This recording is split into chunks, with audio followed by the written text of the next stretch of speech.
Hi there. Hi, Andrea. How's it going? It's going? We're not going to talk about how it's going. Yeah. We're both having a cabin fever kind of day, as we imagine you might be having too.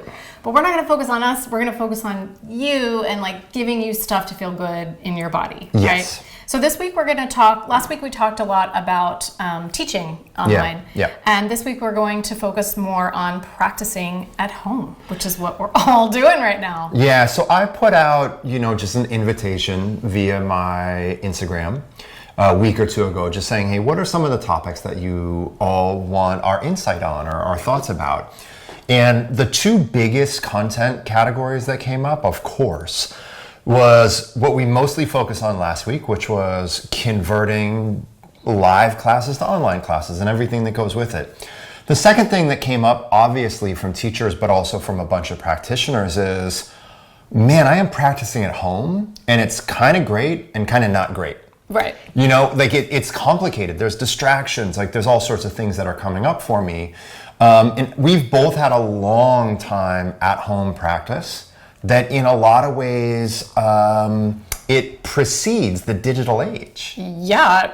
Yeah, not in a lot of ways. It completely precedes. Basically does. Yes, yeah. Proceed. So this is another thing that I feel like we are in a pretty good position to give some thoughts and feedback to. Sure. Yeah. Yes. This is one of the first stories that longer stories that you wrote for me for Yoga Journal. It is. Yes. I remember Maria was the model for it. I think she was. That's right.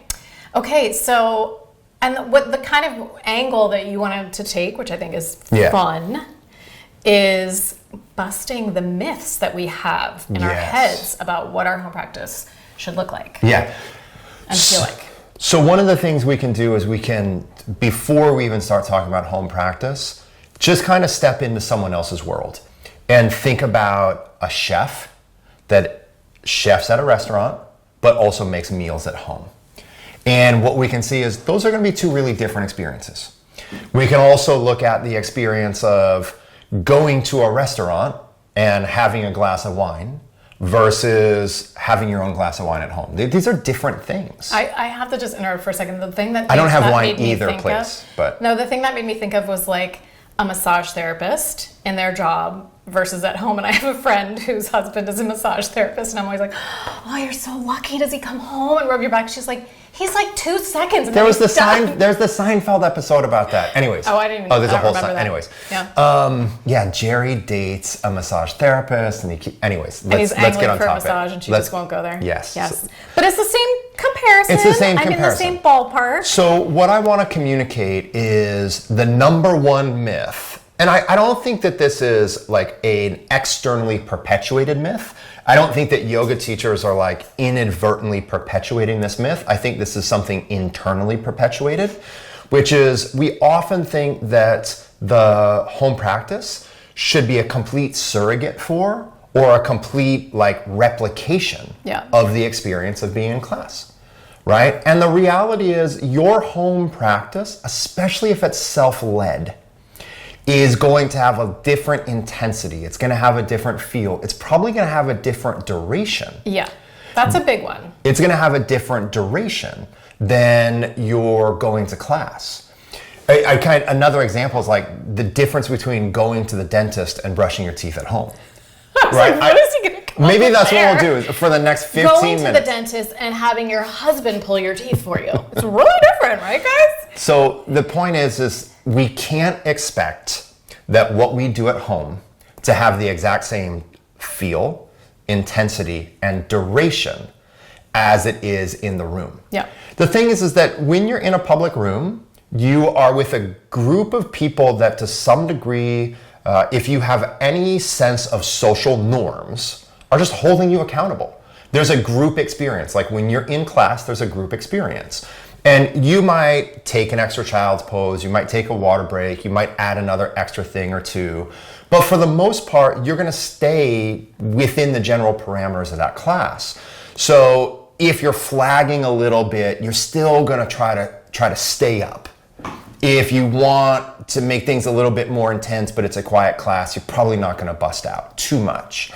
So when you are taken out of that group experience without that social accountability and without that presence of the teacher in the room, it's inherently going to be a different thing, right? Just like your home cooked meal is different than your restaurant food, right? And so the reality, I think this is the first thing, is we just can't put ourselves in a position where we are comparing the two. They are completely apples and oranges, and we just have to get over the reality that practicing at home is different than practicing in the room. Yeah, I think another way to say what you are saying, another way to express what you're saying is, for me, when I first started practicing at home, I felt sort of a pressure to make it perfect. That it wasn't a real practice if I didn't, do 90 minutes. If I didn't do a real set sequence, if I didn't have it planned, if I didn't, I just felt this internal pressure, which made it really just a drag. Just made it a drag. And if you have the expectation of like, it should be this intense and it should be 95 degrees in my room and I should be able to do X, Y, and Z, then you're not going to see it for what it is. You're not going to relate to the reality of the situation. And it's going to be unfulfilling. You have to see it as a separate thing.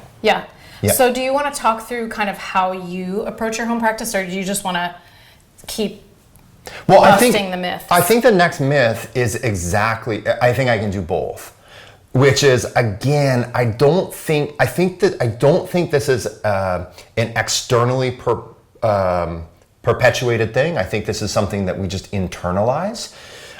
This idea that our yoga practice at home should be this separate, pious, quiet, highly sincere thing.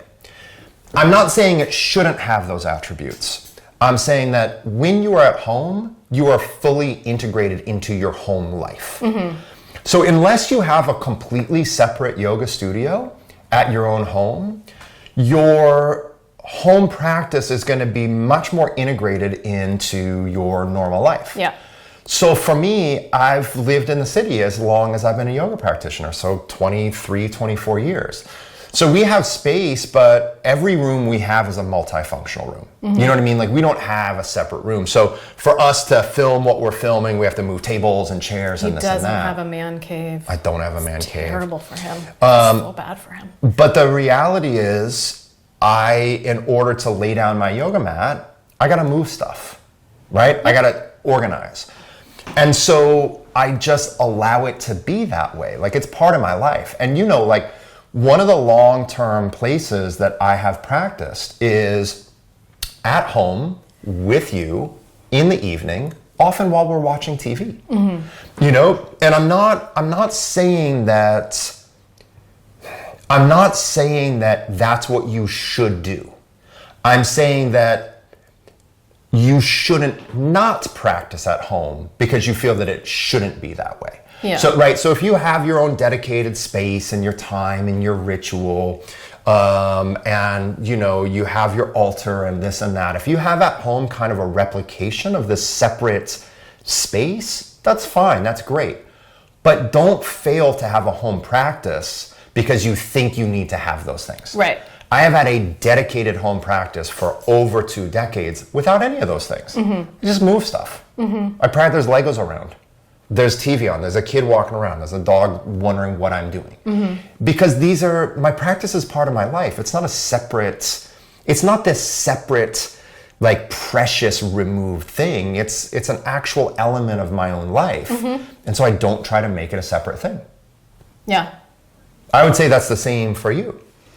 Yeah, it's a little different for me. I mean, I would say when Sophia was littler, there was just, she could not be in the house if I was practicing because she just wanted to be on me or under me or pulling me down. I mean, she still has a hard time not jumping on me when I'm doing yoga. And she has a hard time, like, stopping. Like, she just can't, she can't control herself around me. So I bet that's very similar for a lot of moms. Like, for the mom, you're a magnet, right? So, which is so nice, but you got to kind of get them out of the house to really practice more than 2.5 minutes. So I would say it's a little different for me, but I understand what you're saying. I mean, I think more importantly, what you're pointing out is that it doesn't have to be, it's not just that you're not, that it's part of the family life, but it doesn't even have to really look like a traditional yoga practice. Like, right. Yeah, the pace of it, the poses that you do, how much time you spend on the floor versus how many standing poses versus how many inversions versus how many back bends. Exactly. It's like very organic. Yeah. So I would say I have some sort of organic movement in the house. Yeah, and you have more of like an organic yoga practice in the house. Yeah. I have a yoga practice in the house. She just can't be here when I'm doing it. I think the next thing, that dovetails into the next thing, right? And this is something that in another episode I'm going to give a little bit more even specific guidance on. But another myth that I think that we have is that every one of our practices has to be this balanced, complete experience, right? And the reality is it doesn't. So again, this is me kind of not saying that if you have a consistent, balanced, comprehensive practice, you should now do less. I'm saying if this idea is keeping you from doing anything, it's a mistaken idea, right? So what you want to think about, like if you kind of think about nutritionally, everything should net out over the course of a day or over the course of a couple of days. But in any given meal, can you have a little bit more of X and a little bit less of Y? Yes. So what you want to shoot for in general over the course of multiple days is targeting and touching different parts of the body. But you don't in every single class have to feel like, I got to do everything the shoulders do and everything the hips do and everything the core does and everything the spine does. And I got to do my pranayama and I got to do my kriya and I got to do my... If you start to think in terms of all of these ingredients that have to be there, you're going to get overwhelmed. And unless you're a teacher with exceptional teaching skills and sequencing skills, it's going to be too much for you to handle. Yeah. You know what I mean? So you have to learn to play like simple songs. They don't have to be these really like intricately devised thing. So what I really think of in giving people basic advice about self-directed home practice especially is I think about like basic composition, beginning, middle, end, right? And so you do a few early things to warm up your body. Then you have whatever you want to focus on for a period of time, and then you rest and complete. Yeah. So one way of doing this is one more thing on this topic. One very simple way of doing this is by actually focusing on the postures you love. The only way someone is going to have a home practice that is ongoing is if they actually enjoy it. And the only way you're going to actually enjoy it is to kind of indulge and lead with the things you want to do. Sometimes yoga teachers give ridiculously bad advice. And they're like, oh, well, you don't like revolved triangle pose. Well, that means you should practice more revolved triangle pose. And the answer to that is like, kind of. Yeah. But don't relate to that into a home practice, right? If you wanted to learn to be a home cook, are you going to start by focusing on meals you don't actually want to eat? That's really bad advice. Yeah. So just keep it simple. Do a little bit here and there that you can do that you actually genuinely look forward to. Yeah. Yeah. I think that is definitely a great starting place for creating a home practice that you love and enjoy. And we're going to talk more about home practice in the next couple episodes, right? Yes. Okay. There's one more tiny thing. Okay.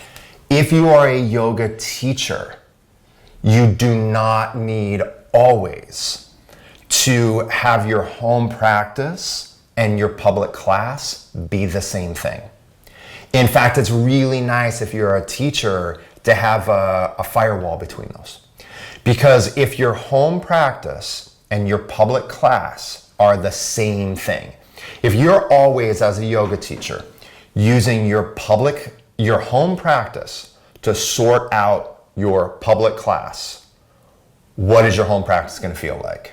Your work. And so if you're a really new novice teacher, you might need your home practice as a laboratory to kind of put together your pacing, your timing, your sequencing, your flows. But if you're a more seasoned teacher, you want to stop that. Yeah. Or you want to have a little bit of that, but you really want your home practice to be more reserved for you so that you're not feeling like, oh my God, when I unroll my yoga mat for 45 minutes, I'm really just having an extra 45 minutes of work. That would be the worst thing. And I will say that is a very common teacher perpetuated myth in trainings. Sure. Like you got in your home practice, it has to reflect your teachings. For a very basic new teacher, that's probably correct. In the long run, you really want to create some diversification between the two. Yeah, great. Yep. All right. Thanks, Jason. Thanks. Thanks, everybody. We'll see you soon.